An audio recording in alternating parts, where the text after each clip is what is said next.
వైకా jewellers వెలలేని Vaibhogam తరుగులేని నమ్మకం. ఇప్పుడు మన కాకినాడలో డిసెంబర్ 5న ఘనంగా ప్రారంభం కాబోతోంది. నమస్తే విజయ పెద్దన గారు. నమస్తే ఉషా. ఫ్రెండ్షిప్లోనైనా, వివాహ బంధంలోనైనా, బిజినెస్లోనైనా ఇద్దరు పార్ట్నర్స్ కలిసి ప్రయాణం చేస్తున్నారు అన్నప్పుడు ట్రస్ట్ చాలా ఇంపార్టెంట్ అని చెప్తుంటుంటారు. కొన్నిసార్లు కొన్నిటిని హైడ్ చేయడానికో లేదు అంటే అవసరం డిమాండ్ చేసో అబద్ధాన్ని ఆడాల్సిన అవసరం వస్తూ ఉంటుంటుంది. బ్రేకప్ అయిపోయే అవకాశాలు కూడా కనిపిస్తూ ఉంటుంటాయి. నమ్మకం అనేది ఒక బంధాన్ని ఎంతవరకు నిలబెడుతుంది, ఏ విధంగా నిలబెడుతుంది అంటారు? నమ్మకంకున్న వాల్యూ ఏంటి రిలేషన్షిప్లో? అబద్ధాలు అసలు ఆడాల్సిన అవసరం జనరల్గా అందరికీ వస్తానే ఉంటుంది ఏదో ఒక సిచ్యుయేషన్లో డెఫినెట్గా. అయితే అస్సలు అబద్ధం ఆడకుండా జీవితాన్ని నడపగలమా అంటే అది అబద్ధం అనే చెప్పు. ఎందుకంటే చిన్న చిన్నవి అవతల వ్యక్తుల మనసు నొచ్చుకోకుండా ఉండటానికో, లేకపోతే అవతల వ్యక్తికి నష్టం లేకుండా మనకి అది లాభం కలిగించే విషయం అయినప్పుడు చిన్నవి వైట్ లైస్ అంటాం మనం. అవి వాటి వల్ల ఎవరికి పెద్ద నష్టం లేదు. అదేదో పెద్ద క్యారెక్టర్ డ్యామేజ్ అని కూడా నేను అన్ను. ఎందుకంటే ఇప్పుడు కొంచెం లేట్గా వస్తాడు మన అబ్బాయి కాలేజ్ నుంచి. క్లాస్ అయిపోయిన తర్వాత ఏటో షికార్లకి వెళ్ళి ఏదో స్నాక్స్ తినేసి వస్తాడు. ఏంటో ఒక అరగంట లేట్ అయిందంటే ఇవాళ క్లాస్ కొంచెం ఎక్కువసేపు ఉందంటాడు. ఎందుకు? ఆ జంక్ ఫుడ్ తిన్నాము అంటే కోప్పడతారేమో అనే భయం. ఇక్కడ అబద్ధం చెప్పటం కరెక్టా రైటా దాని మీద డిసెక్షన్ కన్నా కూడా దానివల్ల ఏంటంటే ఇక్కడ పెద్ద నష్టమేం జరగలేదు. అది తెలిసినా కానీ ఇక్కడ అతని మీద ఉన్న విశ్వాసం కోల్పోయేంత పెద్ద అబద్ధం కింద కన్సిడరేషన్ కాదు. రేపు తెలిస్తే కూడా ఏముందిరా స్నాక్స్ తిన్నాను రోడ్డు పక్కన బండి మీద అని చెప్తే అయిపోయేది కదా. అంటే ఆ బండి మీద తింటే అంటే అక్కడ శుభ్రత పరిశుభ్రత ఉండదని క్లాస్ బీగుతావని చెప్పలేదు. చిన్న చిన్నగా ఉంటాయి. బట్ అదే వాళ్ళు కూడా దాన్ని అలవాటు కింద మార్చుకుని చిన్న వాటితో గట్టెక్కుతున్నాం కదా అని పెద్ద పెద్ద అబద్ధాలతో జీవితాన్ని మొత్తం లాగించేయచ్చు అనుకున్నప్పుడు మాత్రం అది కరెక్ట్ కాదు.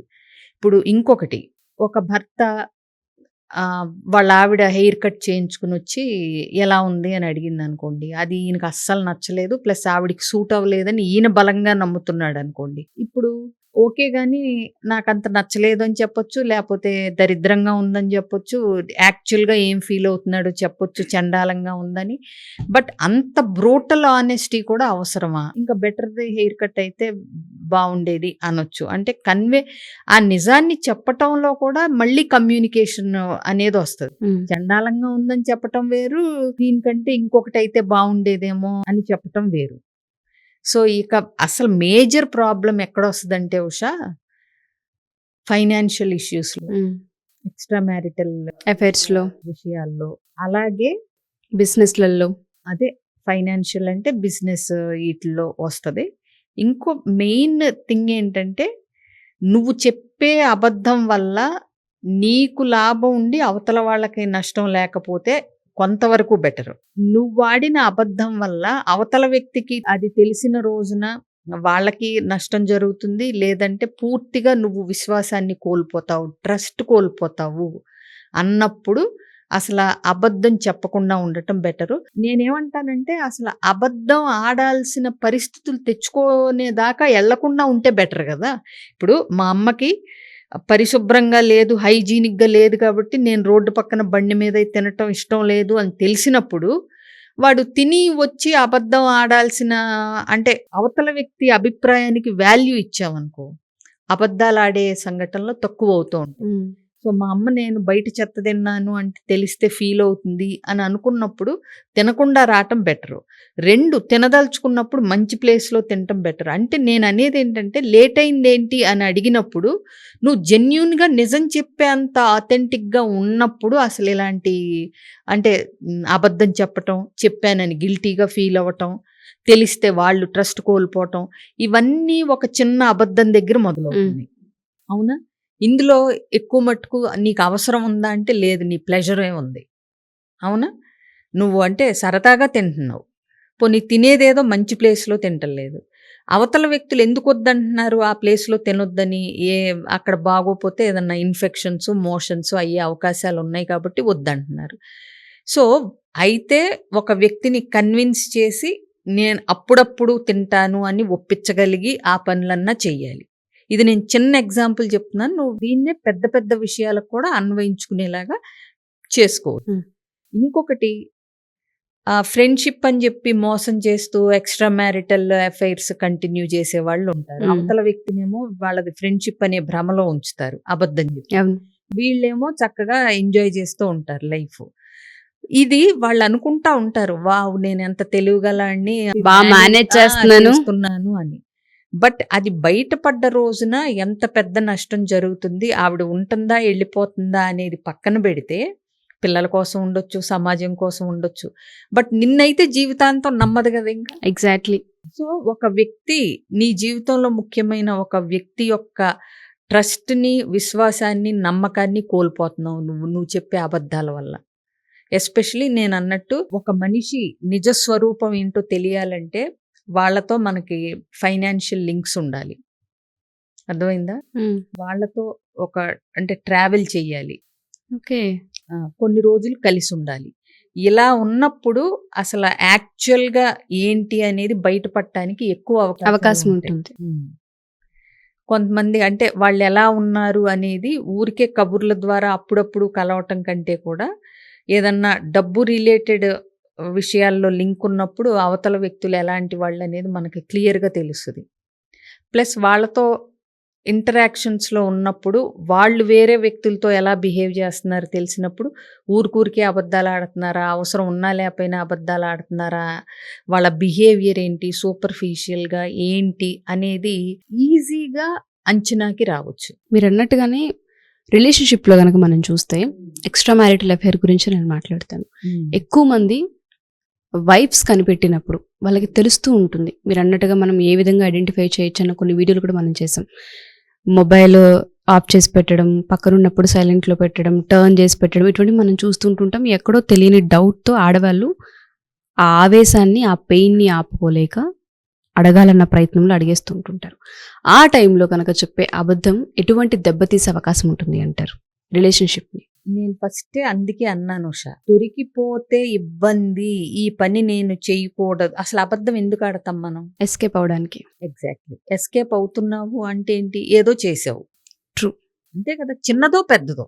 డెఫినెట్గా చిన్నదో పెద్దదో. అవును. సో నువ్వు అబద్ధం చెప్పాల్సి వచ్చింది అంటే నువ్వు చేసేదో లేకపోతే చెప్పేదో అవతల వ్యక్తికి నచ్చదు అని నీకు తెలవబట్టే కదా నువ్వు అబద్ధం ఆడేది. అవును.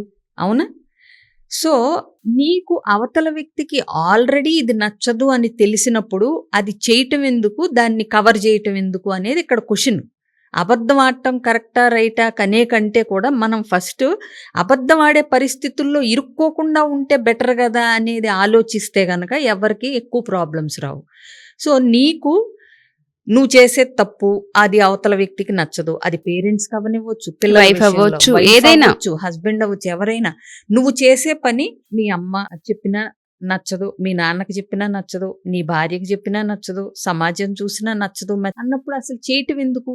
ఇక్కడ నీ టెంప్టేషన్ని నువ్వు కంట్రోల్ చేసుకోలేకపోవటం, నీ ఆకర్షణలకు లోనవ్వటం, వీటి వల్ల. ఇంకొకటి నేను అన్నట్టు చిన్న చిన్న అబద్ధాలు ఆడటం సహజం. ఇప్పుడు ఆవిడ చీర కట్టుకుంటే ఆవిడకి బాగోలేదని తెలిసి నువ్వు బాగుందని చెప్తే ఆవిడ సంతోషిస్తుంది కాబట్టి నీకు వచ్చిన నష్టం లేదు, ఆవిడకి వచ్చిన నష్టం లేదు. అబద్ధం చెప్పు, అవతల వ్యక్తికి ఆనందం కలుగుతున్నప్పుడు చెప్పు, దానివల్ల నీకు నష్టం లేనప్పుడు. లేదు నువ్వు ఆవిడ అందరిలో అద్భుతంగా ఉండాలని అనుకుంటే ఈ చీర వద్దులే వేరేది కట్టుకో, దీనికంటే వేరేది బాగుంటుందని చెప్పు, ఇదంత బాగాలేదని చెప్పు. అబద్ధాలు ఆడటం కంటే కూడా ప్రతి చిన్న విషయానికి ఒక రకంగా నిజాలు అవతల వ్యక్తికి అంటే ఒక క్షణం మనసు చూక్కుమన్నా వీడు నిజమే చెప్తాడు అనే ఒక అభిప్రాయాన్ని నువ్వు క్రియేట్ చేసిన రోజున నువ్వు చెప్పిన దానికి వాల్యూ ఇస్తారు. ఎగ్జాక్ట్లీ. ఇప్పుడు ఇతన్ని అడిగితే కరెక్ట్ గా చెప్తాడు అసలు చీర బాగుందా లేదా, ముఖస్థుతి కోసం కాకుండా. కాబట్టి అడిగి జెన్యూన్ గా డిసైడ్ చేసుకుంటది రేపు నుంచి ఆవిడ. ఇక్కడ భర్త బాగుందని వెళ్ళాక ఈ కలర్ అంత బాగాలేదు, నీకు గాడిగా ఉందో లేకపోతే నీకు చాలా మంచి చీరలు ఉన్నాయో అని మళ్ళీ ఎవరో అనే బదులు ఇది నీకు బాగాలేదు వేరేది కట్టుకో, నలుగురిలోకి వెళ్తున్నావు కదా అని ఒక హస్బెండ్ చెప్పాడు అనుకోండి, ఆవిడికి ఒక క్లియర్ కాన్సెప్ట్ వస్తుంది. ఓకే ఇతను బాగా చెప్పగలడు, నిజమే చెప్తాడు, బాగుంటే బాగుందంటాడు, బాగాలేకపోతే బాగాలేదంటాడు అని. ఆ తర్వాత కాన్ఫిడెన్స్ కూడా వస్తుంది, ఇతన్ని అడగొచ్చు, ఇతని మీద రిలై అవ్వచ్చు బాగుందా లేదా అని తెలుసుకోవాలంటే అని. సేమ్ అప్లైస్ టు ఏదైనా సరే. ఇతని మాట నమ్మొచ్చు. ఇతను ఫ్రెండ్ అన్నాడంటే ఆవిడ ఫ్రెండే, ఇంకా ఎక్స్ట్రా మనం Extra థాట్స్ ఏమి రావు. రావు. అది నమ్మకం గెలుచుకోవటం అంటే. సో అవి రోజువారీ నువ్వు చేసే చిన్న చిన్న పనుల వల్ల, చిన్న చిన్న వాటికి కూడా నువ్వు చెప్పని అబద్ధాల వల్లే బిల్డ్ అవుతుంది. అది పెద్ద విషయాలకి ట్రస్ట్ వచ్చేయాలంటే ఎక్కడి నుంచి వస్తుంది? రోజు జరిగే చిన్న విషయాల్లోనే నువ్వు జెన్యూన్ గా, ఆథెంటిక్ గా, సెల్ఫ్ అంటే నీది నువ్వు. ఇప్పుడు నాకు ఆవిడ చేసిన ఉప్మా నచ్చలేదు, లేకపోతే అతను ఏదైనా వైఫ్ అండ్ హస్బెండ్ ఇద్దరిలో ఎవరైనా గురించి మాట్లాడదాం మనం. భర్త అలవాటు ఒకటి మీకు ఏదన్నా నచ్చలేదు, అది ఇలా చేస్తే చెప్పటం నేర్చుకో, కానీ అందంగా చెప్పు, కానీ చెప్పు. ఈ అలవాటు నన్ను ఇబ్బంది పెడుతుంది, ఇది కొంచెం మార్పులు చేర్పులు చేసుకుంటే బాగుంటుంది. అంటే ఇప్పుడు ఫర్ ఎగ్జాంపుల్ గోల్డ్ కొరుక్కుంటాడు హస్బెండ్, అది ఆవిడకి నచ్చలేదు అనుకోండి, క్లియర్గానే చెప్పొచ్చు, ఆ గోల్డ్ కొరుక్కోవటం అలవాటు అనేది నాకు అంత నచ్చట్లేదు, అది మంచిది కూడా కాదు, కొంచెం స్లోగా తగ్గించుకుంటే బెటర్ అనేది నువ్వు చెప్పొచ్చు. చెప్పినప్పుడు దానిలో నిన్ను అక్యూజ్ చేయటానికి, నిన్ను కావాలని రెచ్చగొట్టటాకంటుందా, అందులో నిజాయితీ ఉందా అనేది గోల్డ్ కొరుక్కునే ఆ భర్తకు తెలుస్తుంది కదా, నేను కొరుక్కుంటున్నాను కాబట్టి అందని. అలా కాకుండా నీలో నువ్వే సప్రెస్ చేసుకుని దాన్ని చూడలేక నలిగిపోయే బదులు క్లియర్గా చెప్పి, అలాగే మంచి విషయాలు మెచ్చుకుంటూ కూడా ఉండాలి. చెప్పినప్పుడు ఏంటంటే ఓకే, తనకు నచ్చని విషయం మనసులో ఏం పెట్టుకోదు, నచ్చకపోతే చెప్తుంది అనేది తెలిసినప్పుడు నీ ఆథెంటిక్ సెల్ఫ్ని చూపిస్తూ ఉంటే బెటర్. ఏది ఇలా ఉంటేనే కరెక్ట్, అలా ఉంటేనే కరెక్ట్ అని ఏం ఉండదు ఉషా. చిన్న చిన్న అబద్ధాలు ఆడేవాడు చాలా పెద్ద విషయాల్లో తప్పు చేస్తాడు అని ఢంకాపదంగా కూడా మనం అనలేము. చిన్న చిన్న విషయాల్లో నిజాలు చెప్తూ వచ్చేవాడు పెద్ద విషయాల్లో కూడా ఖచ్చితంగా నిజమే చెప్తాడు అనేది మనం బల్లగుద్ది చెప్పలేము, రాసి ఏం చెప్పలేము. బట్ మనకొక నమ్మకం, అవకాశం ఉంటుంది వాళ్ళని నమ్మటానికి. బట్ ఏదైనా సరే ఏమవుతుందంటే బంధాలు తెగిపోతున్నా ఇబ్బంది పడకుండా నిజం చెప్పటమే బెటర్ అవుతుంది. ఎందుకంటే మళ్ళీ బంధాలు అవసరమైతే మళ్ళీ అతుక్కోవచ్చు, కానీ నువ్వు అబద్ధాలు చెప్తున్నావు అనే ఒక విశ్వాసాన్ని కోల్పోయిన తర్వాత ఆ నమ్మకాన్ని తిరిగి తెచ్చుకోవటం కష్టం అవుతుంటుంది. నువ్వేంటో తెలిసిన తర్వాత బంధాలు కలవచ్చు, కానీ నువ్వు అసలు అబద్ధాలు కోరు అన్నాక అది నమ్మకం తెచ్చుకోవాలంటే అబ్బో అది చాలా కష్టం అవుతుంది. అందుకని ఈ అబద్ధాలు అనేది ఎలాంటి అబద్ధాలు, ఎందుకు చెప్తున్నారు. ఇప్పుడు ఇంకొకటి, ఒక అబద్ధం చెప్పొచ్చు, లోక కళ్యాణం కోసం చెప్తే అది బాగానే ఉంటుంది, నువ్వు ఒక అబద్ధం చెప్పటం వల్ల. ఇప్పుడు కొంతమంది హెల్త్ రిపోర్ట్స్ బాగోపోతే భార్యో భర్తో బాధపడతారని బాగానే ఉందని చెప్తారు, ఎందుకంటే ఇంకా ఏం చేసేది లేదు, బాగాలేదని చెప్పినా అవుట్ ఆఫ్ ద కంట్రోల్ వెళ్ళిపోయినాయి అని అన్నాక బాగానే ఉన్నాయని చెప్పొచ్చు, అవతల వ్యక్తులు బాధపడతారని. సో దానివల్ల బంధం ఏం తెగిపోదు, నీకు అర్థం. అందుకే అబద్ధాల్లో కూడా రకరకాల అబద్ధాలు ఉంటాయి. నువ్వు ఎందుకు చెప్తున్నావు? ఒక అబద్ధం చెప్తూ బాధ్యతగా ఉండే వ్యక్తి బాధ్యత గురించి అబద్ధాలు చెప్పొచ్చు, లేదా మోసం చేయటం కోసం అబద్ధాలు చెప్పొచ్చు. సో రకరకాలు ఉంటాయి. లేదా అన్ని విషయాల్లో బాధ్యతగా ఉంటూ జస్ట్ చిన్న చిన్న ఆనందాల కోసం ఎవరికీ నష్టం లేని అబద్ధాలు చెప్పొచ్చు. అవునా? ఫ్రెండ్తో సినిమాకి వెళ్ళొచ్చి భార్య మరీ గయ్యాళి, అసలు ఒప్పుకోదు ఫ్రెండ్తో సినిమాకి వెళ్తే అని అనుకుంటే ఆఫీసులో లేట్ అయిందని చెప్పటం వల్ల పెద్ద నష్టమేమి జరగదు అక్కడ. బట్ అలా అని అదే అలవాటు కింద చేసుకుని ఎప్పుడన్నా దొరికిపోతే ఆవిడ ఏ విషయానికి నమ్మదు. సో ఇట్లాంటివి ఉంటాయి. అలా అని అందరూ సత్యహరిశ్చంద్రులా అంటే ఇవాళ కాలానికి ఎవరో ఉండరు, నీతో నాతో సహా. చిన్న చిన్న ప్రతి ఒక్కళ్ళు ఆడతాం, అవునా? కాకపోతే దానివల్ల ఎవరికి వేసమెత్తు నష్టం లేదు, నీకు మాత్రం కొంచెం లాభం ఉంటుంది అనుకున్నప్పుడు ఒక చిన్న అబద్ధం ఓకే. బట్ ఏదైనా అబద్ధాల వల్ల ఏంటంటే బేసిక్గా ట్రస్ట్ కోల్పోయేంతటి అబద్ధాలు రిలేషన్షిప్స్లో ఎస్పెషలీ ఆడటం అనేది అంత సరైన పద్ధతి కాదు. ట్రూ. మరి ఇందాక ఒక మాట చెప్పారు, రిలేషన్షిప్ అనేది ఏంటంటే కొన్నిసార్లు మళ్ళీ తిరిగి కలిసే అవకాశం ఉంటూ ఉంటుంది, అటువంటి పరిస్థితి ఉంటుంది. కాబట్టి ఒకసారి మనిషి జరిగింది ఏంటి అని అడిగినప్పుడు అట్లీస్ట్ నిజాన్ని చెప్పే ప్రయత్నం చేస్తే, కనీసం కన్ఫ్రంట్ చేసినప్పుడన్నా ఇదిగో ఈ పలానా భయపడి నేను చెప్పాల్సి వచ్చింది. అవును. ప్లస్ దానిలో అవతల వ్యక్తికి జరిగే నష్టం తక్కువ ఉన్నప్పుడు వాళ్ళు కన్సిడర్ చేస్తారు. ఎగ్జాక్ట్లీ. అర్థమైందా? సో అది వేరు గాని పెద్ద మోసం చేసేసి, అబద్ధాలు ఆడేసి, మోసాలు చేసేసి, అవతల వ్యక్తులుని మనం బంధంలో నిలబెట్టుకోవాలి అని ఆశించడం మాత్రం Foolishness. మూర్ఖత్వం. True. నువ్వు నీ ఇష్టం వచ్చినంత మోసం, అబద్ధాలు ఆడేసి అయినా అవతల వ్యక్తి నిన్ను నమ్మాలి అనేది ఆశించడం కూడా తప్పే అవుతుంది. ఇంకొకటి నమ్మకం, మరి గౌరవం ఇవన్నీ అంటే కాపాడుకోవాలి, ఎర్న్ చేసుకోవాలి, అంటే సాధించుకోవాలి. సంపాదించుకోవాలి. అడుక్కుంటే రావు అని గుర్తుపెట్టుకోవాలి. కాబట్టి వాటిని అవతల వ్యక్తి మనకిస్తున్నప్పుడు వాటిని కోల్పోకుండా ఉండే ప్రయత్నం ప్రతి మనిషి, ప్రతి రిలేషన్షిప్ బాధ్యతగా తీసుకోవాలి. Exactly. Wonderful ma'am, thank you. ఎందుకంటే చాలా మందికి అవసరం ఈ ఎపిసోడ్.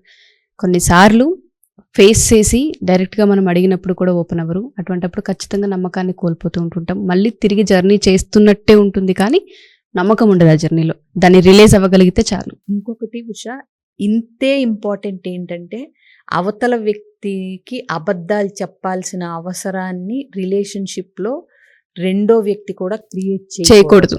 ఎగ్జాక్ట్లీ. అబద్ధాలు ఎప్పుడైనా ఎవరు చెప్తారు? చెప్తే తిడతారనో, చెప్తే నచ్చదనో, చెప్తే కోప్పడతారనో, ఏదో ఒక ఫియర్ ఉంటుంది. ఎవరికి తెల్లారి లేస్తానే అన్ని అబద్ధాలు చెప్పాలని ఎవరికి ఉండదు. అవునా? కానీ ప్రతి చిన్న విషయం స్ట్రిక్ట్ గా చూస్తూ మరీ అసలు ఒకే ఇలాగే గీత మీద ఉండాలి, లేదంటే అంటే అవతల వ్యక్తిని హింస అని నేను అన్నాను, కానీ కోప్పడుతూ నచ్చదు అనే విషయాన్ని బ్లంట్ గా చెప్తూ ఉంటే ఆబ్వియస్ గా వాళ్ళు చిన్న చిన్న విషయాలకు కూడా అబద్ధాలు చెప్పాల్సి వస్తుంది. అవునా? ఇప్పుడు కామన్ ఎగ్జాంపుల్ చెప్తాను. కొంతమంది పిల్లలు అమ్మ క్లాస్ బంక్ కొట్టి నేను సినిమాకి వెళ్తున్నాను ఇవాళ అని ఫ్రీగా చెప్పే వాళ్ళు ఉంటారు. కొంతమంది పిల్లలు క్లాస్ బంక్ కొట్టి ఇంటికి వెళ్ళి ఎక్స్ట్రా క్లాస్ ఉందనో, లేకపోతే మా ఫ్రెండ్ దగ్గర డౌట్స్ అడిగి వస్తున్నానో చెప్తారు. ఇద్దరూ కలిసే వెళ్తారు సినిమాకి. ఒకళ్ళ ఇంట్లో ఫ్రీగా చెప్పాడు, ఒకళ్ళ ఇంట్లో చెప్పలేకపోయాడు. అంటే ఏంటి? చెప్పే పరిస్థితులు కూడా ఇంట్లో వీళ్ళు చేసింది రైటా రాంగా అనేది కొంతసేపు పక్కన పెడితే ఆ ఫ్రీనెస్, అంటే ఇప్పుడు క్లాస్ బంక్ కొట్టి సినిమాకి వెళ్ళాడని తెలిస్తే ఎలా దాన్ని సర్ది చెప్పాలని తెలిసే పేరెంట్ ఉంటే గనక పిల్లలు బంక్ కొట్టి వెళ్ళాలా లేదా, వెళ్తే నిజం చెప్పాలా లేదా అనేది డిసైడ్ చేసుకోగలుగుతారు. ఒకసారి ఎందుకు పిల్లలు అబద్ధాలకి వెళ్తారు అంటే, ఒక ఇన్సిడెంట్లో ఏదన్నా నిజం చెప్పినప్పుడు వాళ్ళకి నెగిటివ్ కాన్సిక్వెన్స్ వచ్చినప్పుడు వాళ్ళు నిజాల్ని చెప్పటం దాచిపెడతారు. అర్థమైందా? సో మనం ఎవరికైనా సరే రిలేషన్షిప్లో నిజం చెప్పినప్పుడు అది మీకు నచ్చకపోయినా దాన్ని ఎలా రిసీవ్ చేసుకుంటున్నారు, అది నచ్చని విషయాన్ని ఎలా కన్వే చేస్తున్నారు, ఎలా తీసుకుంటున్నారు ఓపెన్గా అన్న దాన్ని బట్టి కూడా అవతల వ్యక్తి కూడా ఎప్పుడు నిజాలే చెప్పాలా, వీళ్ళకి అబద్ధాలు చెప్పాలా అనేది కూడా డిపెండ్ అయి ఉంటుంది. సో ఇది ఒక్కవైపు కాదు, ఎప్పుడు రిలేషన్షిప్ అన్నది ఇద్దరి టీం వర్క్. సో నువ్వు ఆ వెసులుబాటు కల్పిస్తున్నావా లేదా నిజం చెప్తే, ఇప్పుడు చీర బాగాలేదు అన్నా అనుకోండి, మీకు అసలు ఏ టేస్ట్ లేదు, బాగున్నా బాగాలేదు అంటారు అని అందనుకో, ఇంకోసారి వాడు బాగోపోయినా బాగాలేదని ఎందుకు చెప్తాడు? బాగుందనే చెప్తాడు. ఎందుకంటే నువ్వు వినాలనుకున్నదే అవతల వ్యక్తి చెప్పాలి, నోట్లో నుంచి రావాలి అనుకుంటున్నప్పుడు వేస్ట్ కదా. సో అందుకని ఎప్పుడూ కూడా పూర్తిగా అబద్ధాలు ఆడే వాళ్ళదే 100% తప్పు అంటానికి కూడా లేదు. తల్లిదండ్రులకు డబ్బులు పంపిస్తారు, భార్య దగ్గర దాచిపెట్టే వాళ్ళు ఉంటారు, ఓపెన్గా చెప్పేవాళ్ళు ఉంటారు. ఎందుకు? తన తల్లికి తండ్రికి డబ్బు పంపి కూడా ఒక వ్యక్తి అబద్ధాలు ఆడాల్సిన పరిస్థితి ఎందుకు వచ్చింది? అబద్ధం చెప్పటం తప్పు అని చెప్పే మనమే అబద్ధాలు చెప్పాల్సిన అవసరం ఎందుకు వచ్చింది అన్న కోణంలో కూడా ఆలోచించకపోతే మనం కూడా న్యాయం చేయలేనట్టే. అలా అని అన్నిటికీ వర్తించదు. ప్రతిదానికి ఉంటాయి ఇఫ్స్ అండ్ బట్స్ ఉంటాయి, అన్నీ ఉంటాయి. అలా అని ఇప్పుడు భార్యకి చెప్పకుండా డబ్బు పంపటం తప్పు అనగలమా? భార్యకి అబద్ధం చెప్పటం ఇక్కడ తప్పు అనగలమా? అనలేము. అక్కడ తల్లిదండ్రుల పరిస్థితి ఏంటో, ఇతను పంపించే డబ్బుల మీద వాళ్ళు ఆధారపడ్డారు అనుకో, అంటే ఏంటి? ఇతన్ని పంపించటం ఆవిడికి ఇష్టం లేదు, ఒప్పుకోదు అన్నప్పుడే కదా ఈ అబ్బాయి ఆడాల్సి వచ్చింది. అవునా? ఇక్కడ ఎవరైనా సరే ఆవిడ పంపించినా ఆయన పంపించినా స్పౌజు పార్ట్నర్ ఒప్పుకోవట్లేదనే కదా అబద్ధాలు ఆడాలి. ఇలాంటివి కూడా చూసుకోవాలి. ఎంతసేపు అబద్ధాలు ఆడారు, మాకు నమ్మకం పోయింది, మాకు ట్రస్ట్ పోయింది అని కొంతమంది బెంబేలెత్తుకుంటూ ఉంటారు. బట్ నువ్వెలా ఉంటున్నావు? అసలు కామన్ సెన్స్ ఉన్న విషయాల్లో అబద్ధాలు ఆడాల్సిన పరిస్థితి పార్ట్నర్కి ఎందుకు కల్పించారు? ఇది కూడా చూసుకోవాలి. చాలా ఎగ్జాక్ట్లీ, ఇందులో బోత్ సైడ్స్ ఉన్నాయి, రెండింటిని క్రాస్ చెక్ చేసుకోవాల్సిన అవసరం ఉంది. Thank you ma'am. సో చాలా మందికి ట్రస్ట్ ఇష్యూస్ చాలా ఎక్కువగా ఉంటుంటాయి, ఎస్పెషల్లీ బిజినెస్ పార్ట్నర్స్కి అయితే తెలియని ఇన్సెక్యూరిటీస్ కూడా ఉంటుంటాయి. వివాహ బంధంలో అయితే ఒక రోజు కాకుండా ఒక రోజైనా కూర్చోబెట్టి చెప్పుకోగలమేమో, కానీ బిజినెస్ పార్ట్నర్స్లో అయితే కొన్నిసార్లు మొహమొహాలు కూడా చూసుకోలేరు, అంతలా ఉంటూ ఉంటాయి. అటువంటి వాళ్ళు ఎవరైనా సరే ఒకసారి రావాలనుకుంటున్నాము, మాకు కౌన్సిలింగ్ కావాలి, లేదా ఒక దగ్గర మాకు ఇట్లా అనిపించింది, మేము అడిగిన తర్వాత మాకు కొన్ని ఇష్యూస్ ఫామ్ అయ్యాయి అని మాట్లాడుతూ ఉంటుంటారు. అటువంటి వాళ్ళు సరి చేసుకోవాలంటే మన దాకా రావచ్చు, అప్రోచ్ అవ్వచ్చు. రావచ్చు సార్, తప్పులేదు. కొంతమందికి ఏంటంటే కొన్ని పరిస్థితుల్లో చిక్కుకుపోయి వాటిల్ని అబద్ధాలతోనే పరిష్కరించుకోవాలా, లేకపోతే దీన్ని ఇంకా వేరే రకంగా పరిష్కరించుకోవచ్చా అనేది వాళ్ళకి తెలీదు. స్టక్ అయిపోతారు. సో అప్పటికి ఉన్న ఆప్షన్ ఏదో ఒకటి చెప్పి మేనేజ్ చేయొచ్చు అట్లా అనుకుంటూ ఉంటారు. సో దానికంటే కూడా ఒక క్లారిటీతో క్లియర్గా ఎలా దాన్ని అంటే అధిగమించవచ్చు ఆ కష్టాన్ని అబద్ధాలు చెప్పకుండా అనేది కనుక క్లారిటీ కావాలనుకుంటే స్క్రీన్ మీద కనిపిస్తున్న నెంబర్ కాంటాక్ట్ చేస్తే నా డీటెయిల్స్ అన్ని ఇస్తారు. Sure ma'am, thank you ma'am, thank you so much.